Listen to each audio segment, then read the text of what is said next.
Welcome back, everybody. We are here for another day of the weekly challenge. I am your host, Rob Arrington, and we are on day 4 here in a non-best hand imp challenge. So for non-best hand, yeah, you would expect results like this. I guess we've probably played more games than we expect, but so far so good. It looks like I think we have maybe one result that's a little questionable. Maybe we can take a couple more tricks on. Actually, a couple, maybe boards 2 and board 4 that we'll take a look at. But here we have a normal 14 count with a 5-card major, which means it's time for an upgrade. I'm going to open a no trump with this. In fact, anytime I have a very good 14 like this with a 5-card suit, I will open a no trump. Doesn't have to be a major or minor. It is just going to be the best description of the strength of this hand because it's 14 with a nice source of tricks. And notice on this one, we didn't even miss a heart fit, but even if we did, it would still be okay because we're still balanced and we have sources of tricks here. Interesting lead choice. I hope this is a normal 4th best lead by our left-hand opponent.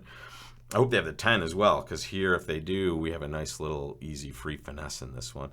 Recognize that when we are playing no trump, as opposed to the suit contracts we played earlier in the week, we are looking at winners. And here we have 2 diamonds, 1 club for 3, 1 heart for 4, and the ace of spades for 5. We need 4 extra tricks. Several of them are going to come from the heart suit, we hope, and the rest of them could come from either clubs or spades, to be honest. So let's take a look. We're going to play low. And very nice, we get to win with a low card here. This either means that East is doing a really poor job of not playing 3rd hand high. Notice if they have the king, queen, or 10, they're probably supposed to play one of those cards. Or lefty just led 4th best from king, queen, 10, something, something, which is also somewhat in the ballpark of possibility as well. All right, so here, what do we do? That's a tough one. I'm going to play a spade to the jack. Oh, nice. I like when I see that. I really just wanted to get to dummy quickly, and I wanted to get to dummy quickly so I could take a heart finesse, especially if I'm going to need to take more than 1 heart finesse, right? So here, I want to get over here quickly to do that. I didn't want to use a diamond necessarily because that could be opening up this suit, and the spade just has more likelihood to eventually develop an extra trick as well. So here we're kind of double dipping. We like when we see the king though because now we get a quick entry to dummy rather than having to take a finesse and wait for it. Losing that, not a big deal. Now we'll force, oh wow, they did it again. Amazing. They decided to lead away from their king, queen, 10 once again, and it bit them. Unreal. Weird choice. All right, so now we're going to kind of have a little match point fun here. We're going to take a bunch of extra tricks. Are they splitting 3-3? Yo, not yet. So we have choices of extra tricks here, recognize. We can play a heart and set up our last heart. We can also just play a spade and set up our last spade as well. Either one is going to work just fine for us. I'm going to lead the heart and pitch a diamond because we might just be able to get a spade return and they set it up for us. But here they did not do that. What do we want to leave here? I'll leave the entry in dummy, I guess. All right, and then we'll play a heart and we'll pitch away the jack of spades. And then we'll play the ace of clubs and we'll hope that something like that is happening. It's not really going to matter though. Right? Lefty just has clubs and a trick, and righty has spades and hopefully only a spade left. But oh wow, we did it! They pitched. Did they pitch something, or did they just have? I think they might have just had to do this. Let's take a look. So notice a little surprise at the end there because they pitched down to only spades. I thought maybe I saw a diamond come out of their hand, but let's just show you what happened at the end. At some point here, when we're just careful, we set up our heart. Boom, they pitched a spade. That's fine. And now it went diamond, heart, and there it was. They pitched a diamond, right? If they pitch a spade here, they would have a diamond exit, right? So no, I guess not. I guess they would have to pitch a diamond there. Interesting. Okay. It looks like we did okay here. I think they could have done slightly better though. I think they could have pitched a spade here and just had an exit at this point, and we would be okay. But okay, whatever. We'll take it, and we will also see. Wow, 1 spade past 1 no trump on the next board. Look at this. What do you do? That's so weird. While you're thinking of that, I will remind you it is back to bridge time, and we have coming up in 1 week's time, right after Labor Day, we have back to bridge camp.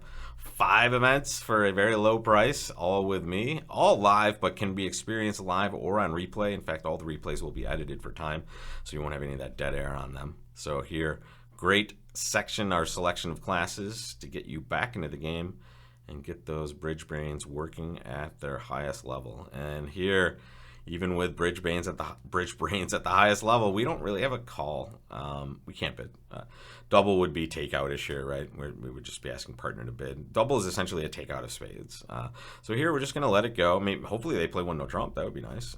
They're going to play 2 clubs, which is fine. We're not going to get in the way of this process. And partner does a really good thing. Look at this. Partner leads trump, even though it doesn't matter. Wow, the East player. Wow. The East player apparently sniffed out a misfit and just had no desire to bid. I would have bid with this hand for sure. They bid a no trump. Okay. Now when it goes 2 clubs, they have their choice of red suits. Just bail out in one of those. Weird to leave partner in their second suit when you have a void. Really odd. Really, really odd. Okay. Now what? I mean, we can take a bunch of spades and give partner a rough, I guess.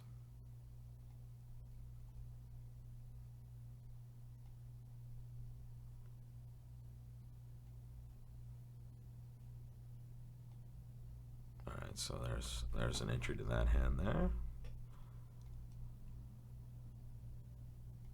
And now what they're going to try to do, they're going to try to play a bunch of these cards and force one of us to rough in front of them, but he's just going to end up having too many clubs, I think, or our partner's just going to have the ability to do that as well. All right, so we can pitch a diamond here. There goes a rough for partner. And now we're just going to force out a high card, we hope. That didn't matter. Okay, partner was just essentially end played at that point. It's possible we could have done a little bit better, but partner had a 6-card club suit. Amazing.